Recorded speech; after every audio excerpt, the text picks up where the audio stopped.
वंदे मातरम बच्चों, मैं दीनदयाल शर्मा आज आपके मध्य एक नए बिंदु के साथ पुनः उपस्थित हूँ। बच्चों, आज हम कक्षा 9वीं का सप्तम पाठ प्रत्याभिज्ञानम का आज हम अध्ययन करने जा रहे हैं। बच्चों, जो हमारा आज का पाठ है वह पाठ नाटक का है। तो बच्चों, हम इस नाटक के पाठ का आज हिंदी अनुवाद करेंगे, लेकिन उससे पूर्व इस पाठ से संबंधित कुछ जानकारी है, उस जानकारी को मैं आपके समक्ष प्रस्तुत करता हूं।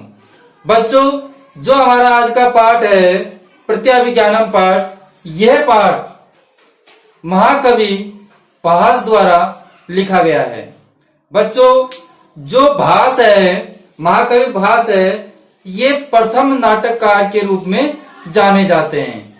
किसके रूप में? प्रथम नाटककार के रूप में जाने जाते हैं। इन्होंने 13 नाटक लिखे हुए हैं, जिनमें से इनका एक नाटक है पंचरात्रम। कौन सा नाटक है बच्चों?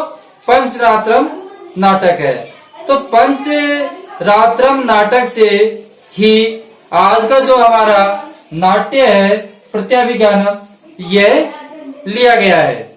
ठीक है बच्चों, अब हम आपको इस विषय में समझा देते हैं कि प्रत्याभिज्ञानम के अंतर्गत क्या बताया गया है। तो बच्चों, ये प्रत्याभिज्ञानम जो पाठ है, इस पाठ के अंतर्गत कौरव राजा विराट की गायों को चुरा लेता है। कौन बच्चों? कौरव और दुर्योधन। दुर्योधन और कौरव क्या है? राजा विराट की गायों को चुरा लेते हैं और राजा विराट उन गायों को छुड़वाने के लिए, उनसे युद्ध करने के लिए आते हैं। तो उसमें अर्जुन जो होता है भ्रणला वेश धारण किया हुआ, वह राजकुमार उत्तर के साथ में आता है। अर्जुन सारथी बनता है और जो उत्तर है वो युद्ध के लिए जाता है। इसी प्रकार भीम आदि भी उस युद्ध में जाते हैं और जो दुर्योधन कौरव आदि है उनको युद्ध में पराजित कर देते हैं। इधर से ही जो अभिमन्यु है वो कौरवों की ओर से युद्ध लड़ रहा था। तो जो भीम है, जो यहाँ पर आपके बल्लभ नाम से जाना जाएगा, एक रसोईया का नाम से इस नाटक में जाना जाएगा, वो अभिमन्यु को रथ से हाथ पकड़कर उतार लेता है और राजा विराट के समक्ष प्रस्तुत कर देता है। अब बच्चों, एक सैनिक क्या है, बड़ा प्रसन्न होता है और प्रसन्न होता हुआ कहता है कि राजा महाराज की ऐसी जय हो। तो जो महाराज है वो भी बड़े प्रसन्न होते हैं और देखते हैं कि ऐसी प्रसन्नता मैंने पहले कभी नहीं देखी। इस प्रकार संवाद चलता है और संवाद चलते चलते वह आपस में किसी को नहीं पहचानते हैं। अभिमन्यु न तो अर्जुन को पहचानता है और न भीम को पहचानता है। और नाटक के अंत में जो राजकुमार उत्तर है वो प्रस्तुत होता है और जो छद्म वेशधारी अर्जुन है उसके विषय में उनका जो विवरण है वो खुल जाता है और आपस में सब पहचान जाते हैं और मिल जाते हैं। तो इस पाठ के अंतर्गत इस विषय वस्तु को ली गई है। तो बच्चों, अब हम इस नाट्यांश की ओर चलते हैं। इस नाट्यांश का हम हिंदी अनुवाद को समझते हैं। तो बच्चों ध्यान दें,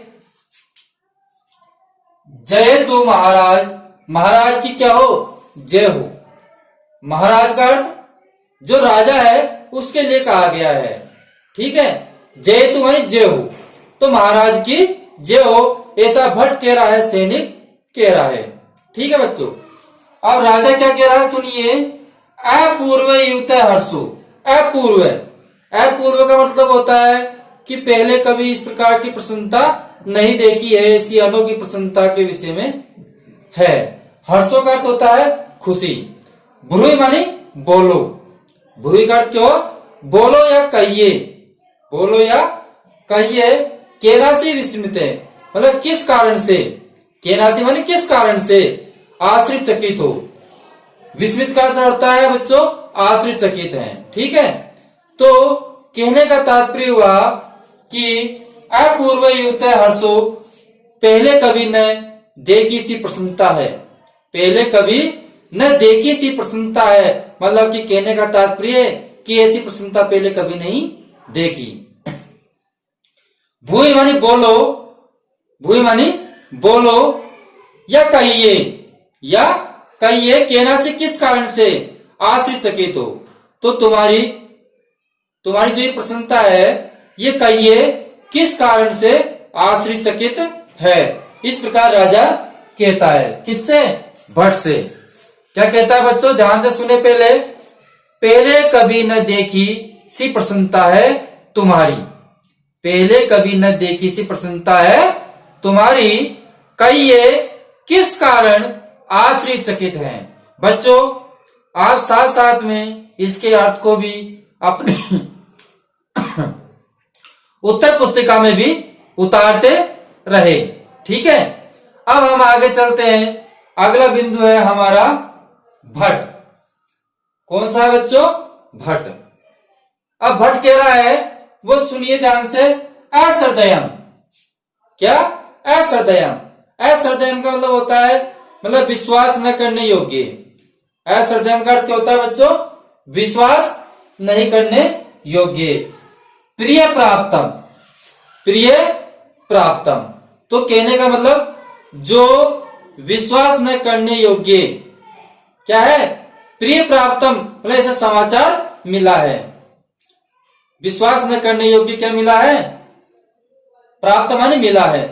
तो असृदयम प्रिय प्राप्तम, मतलब कि विश्वास न करने योग्य ऐसा प्रिय समाचार मिला है। ठीक है बच्चों, अब आगे देखिए, सौभद्रा ग्रहणम गते। सौभद्रा किसके लिए कहा गया है, अभिमन्यु के लिए। सुभद्रा नंदन कहने का मतलब सुभद्रा का पुत्र कौन है, अभिमन्यु है। सुभद्रा का पुत्र कौन है बच्चों, अभिमन्यु है। तो अभिमन्यु के विषय में कहा गया है। ठीक है, सौभद्रा ग्रहणम गते, मतलब कि अभिमन्यु को क्या कर लिया है, पकड़ लिया गया है।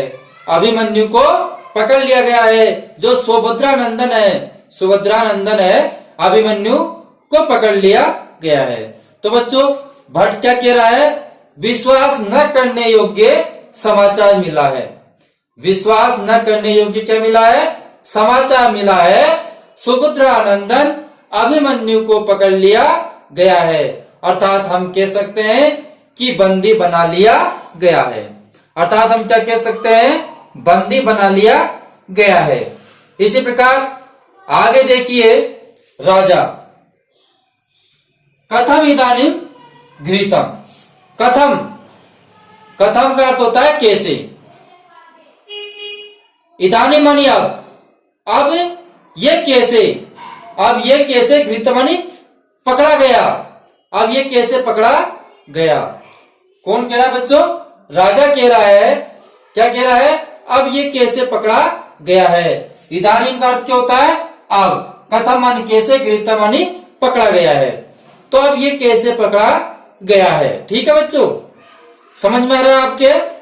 तो अब ये कैसे पकड़ा गया है, कौन कह रहा है बच्चों, राजा कह रहा है कि अब ये कैसे पकड़ा गया है। ठीक है, कथम इदानीम घृतम, अब यह कैसे पकड़ा गया है। ठीक है, अब हम चलते हैं। भट्ट कहता है, भट्ट कह रहा है, रथम आसाध्य। रथम आसाध्य मतलब कि रथम आसाध्य, रथम आसाध्य निशंकन, निशंक मतलब निसंदेही। निशंक का अर्थ होता है निसंदेही, है ना। निसंदेही रथम आसाध्य, रथ पर पहुंचकर। रथम आसाध्य, आसाध्य का मतलब होता है बच्चों पहुंचकर, है ना। तो रथम आसाध्य रथ पर पहुंचकर, रथ पर पहुंचकर। तो निसंदेही रथ पर पहुंचकर बाहुभ्याम अवतरिते। बाहुभ्याम मानी भुजाओं से। बाहुभ्याम का अर्थ क्या होता है बच्चों, भुजाओं से। अवतरिते मानी उतार लिया है, तो निसंदेह ही रथ पर पहुंचकर भुजाओं से उतार लिया गया है। ठीक है, तो भट्ट क्या कह रहा है, निसंदेह ही रथ पर पहुंचकर भुजाओं से उतार लिया गया है। कौन कह रहा है इस बात को, भट्ट कह रहा है। निसंक है और निसंदेह ही रथम आसाध्य, रथ पर पहुंचकर, निसंदेह रथ पर पहुंचकर भावोभ्याम अवतरिते, भुजाओं से उतार लिया गया है। इसी प्रकार राजा कहता है केनम, किसके द्वारा, केन का अर्थ होता है किसके द्वारा। प्रश्नवाचक चिन्ह है और प्रश्नवाचक चिन्ह के लिए पूछा गया है तो किसके द्वारा, तो इस प्रकार के प्रश्न आते हैं। तो केन किसके द्वारा, तो बच्चों भट्ट कहता है, कौन कहता है, भट्ट कहता है ये कीला में से नरेंद्रेण विनियुक्तो महानसे। अब बच्चों आप इसका अर्थ समझिए सबसे पहले, किसका, महानसे। जो महानसे शब्द है इसका अर्थ होता है रसोई। क्या होता है, रसोई। ठीक है, इसका अर्थ क्या है बच्चों, रसोई। ठीक है, अब इससे आपके समझ में आएगा। तो यह कीलम, यह निश्चित ही नरेंद्रेण विनियुक्ते, मतलब राजा के द्वारा जो किया गया है, नियुक्त किया गया है। कौन, महानसे रसोईया। सचमुच जो राजा द्वारा रसोई में जो विशेष रूप से नियुक्त किया गया है, ठीक है, राजा के द्वारा क्या है, जो रसोईया नियुक्त किया गया है ना, उसके द्वारा ही पकड़ा गया है। तो हम क्या कहेंगे, सचमुच, सचमुच जो इस राजा द्वारा, सचमुच जो इस राजा द्वारा रसोई में विशेष रूप से, क्या बच्चों, विशेष रूप से नियुक्त किया गया है, विशेष रूप से नियुक्त किया गया है किसको, रसोईया को। किसके द्वारा, राजा के द्वारा। तो सचमुच में जो इस राजा द्वारा रसोई में विशेष रूप से नियुक्त किया गया है, उसके द्वारा पकड़ा गया है। ठीक है, तो आगे देखिए, अभिमन्यु उद्देश्य, अभिमन्यु उद्देश्य मतलब अभिमन्यु की ओर संकेत करते हुए, अभिमन्यु की ओर संकेत करते हुए। इते इते कुमारे, इते इते कुमार मतलब कि इधर इधर, इधर उधर आइए राजकुमार, इधर उधर आइए राजकुमार। किसके लिए कह रहा है, तो अभिमन्यु उद्देश्य, अभिमन्यु की ओर, अभिमन्यु की ओर क्या करता है, संकेत करते हुए इधर उधर आइए राजकुमार। तो बच्चों इस प्रकार का हमारा इसका अर्थ हुआ। एक बार पूरे सुनिए, मैं एक साथ बोल देता हूं। सचमुच जो इस राजा द्वारा रसोई में विशेष रूप से नियुक्त किया गया है, ठीक है, अभिमन्यु उद्देश्य, अभिमन्यु की ओर उद्देश्य करता हुआ संकेत करते हुए क्या कहते हैं, इते इते कुमार, कुमार इधर इधर, कुमार इधर इधर। ठीक है, अब अभिमन्यु कहता है बच्चों, कौन बोल रहा है, अभिमन्यु। अब आपको ध्यान से सुनना है और समझना है। ठीक है, अभिमन्यु कहता है, भो को नु खलुए से, भो अरे, को मानी कौन, नु मान निश्चित, खलु मानी निश्चित, ऐसे मानी ये। तो कहने का मतलब, अरे ये वास्तव में ये कौन है, अरे ये वास्तव में, खलु मानी वास्तव भी होता है, निश्चित भी होता है। ठीक है, तो भो कौन नु खलुए से, तो कहने का मतलब, अरे वास्तव में यह कौन है, अरे ये वास्तव में कौन है। ये मान जिसके भुजे एक भुजा से नियंत्रित होते हुए भी, जिसके एक भुजा से पकड़ा हुआ, जिसके द्वारा एक भुजा से पकड़ा हुआ, और बलाधिकम अधिक बल होने पर भी, अधिक बल होने पर भी केनापि न पीड़ितोऽस्मि, मैं कुछ भी पीड़ित नहीं हुआ हूं। मतलब कि समझने की बात यह है बच्चों, ध्यान से सुने। अभिमन्यु कह रहा है अरे वास्तव में यह कौन है, अरे वास्तव में यह कौन है जिसके द्वारा एक भुजा से पकड़ा हुआ, जिसके द्वारा एक भुजा से पकड़ा हुआ अधिक बल होने पर भी, अधिक बल होने पर भी मैं पीड़ित नहीं हुआ। मैं क्या नहीं हुआ? पीड़ित नहीं हुआ, अर्थात मुझे कष्ट नहीं हुआ। तो बच्चों अभिमन्यु पूछ रहा है भो को नो खलु ऐसे कि अरे वास्तव में ये कौन है, अरे वास्तव में ये कौन है, ये भुजा एक नियंत्रित, जिसने या जिसके द्वारा एक भुजा से ही पकड़ा हुआ, जिसके द्वारा एक भुजा से ही पकड़ा हुआ अधिक बल होने पर भी, अधिक बल होने पर भी मैं पीड़ित नहीं हुआ, मैं पीड़ित नहीं हुआ। इस प्रकार अभिमन्यु कहता है। ठीक है बच्चों, अब आगे देखिए। ब्रह्मला कहता है इते इते कुमार, कुमार इधर इधर, कुमार इधर इधर। ठीक है बच्चों, अब हम एक बार पुनः जो अर्थ है इस अर्थ को सामूहिक रूप से आपको सुनाते हैं, जिससे कि आपको इसको भाव समझ में आ जाएगा। भट्ट कहता है महाराज की जय हो। बच्चों अपनी पाठ्य पुस्तक में भी आप ध्यान रखें और अर्थ को सुने। भट्ट कहता है महाराज की जय हो। राजा कहता है पहले कभी न देखी सी प्रसन्नता तुम्हारी, कहिए किस कारण आश्चर्यचकित हैं, कहिए किस कारण आश्चर्यचकित हैं। भट्ट कहता है विश्वास न करने योग्य, विश्वास न करने योग्य क्या है? समाचार मिला है। कैसा समाचार मिला है? विश्वास न करने योग्य समाचार मिला है। क्या मिला समाचार? सुभद्रानंदन अभिमन्यु को पकड़ लिया गया है, सुभद्रानंदन अभिमन्यु को पकड़ लिया गया है, अर्थात बंदी बना लिया गया है। तो राजा कहता है अब ये कैसे पकड़ा गया, अब ये कैसे पकड़ा गया? तो भट्ट कहता है निसंदेह रथ पर पहुंचकर, रथ पर पहुंचकर और भुजाओं से उतार लिया गया है। निसंदेह रथ पर पहुंचकर भुजाओं से उतार लिया गया है। राजा कहता है किसके द्वारा?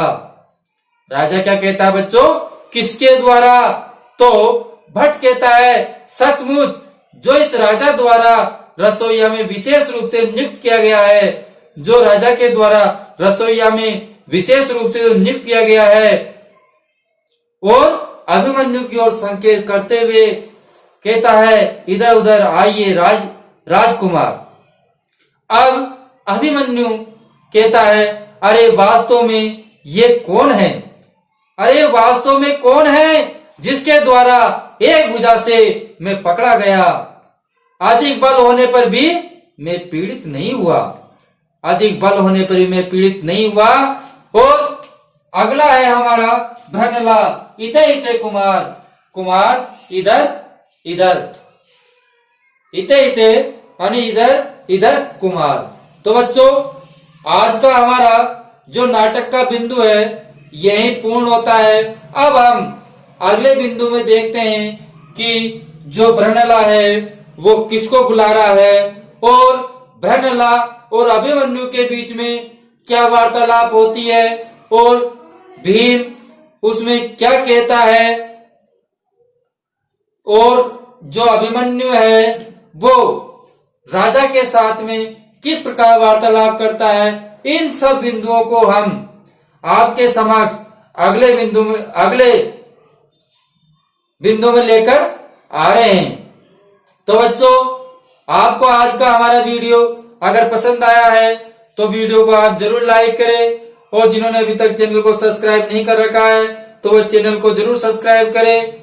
हम शीघ्र आपसे अगले वीडियो में मिलेंगे, जब तक के लिए हम आपसे विदा मांगते हैं। धन्यवाद।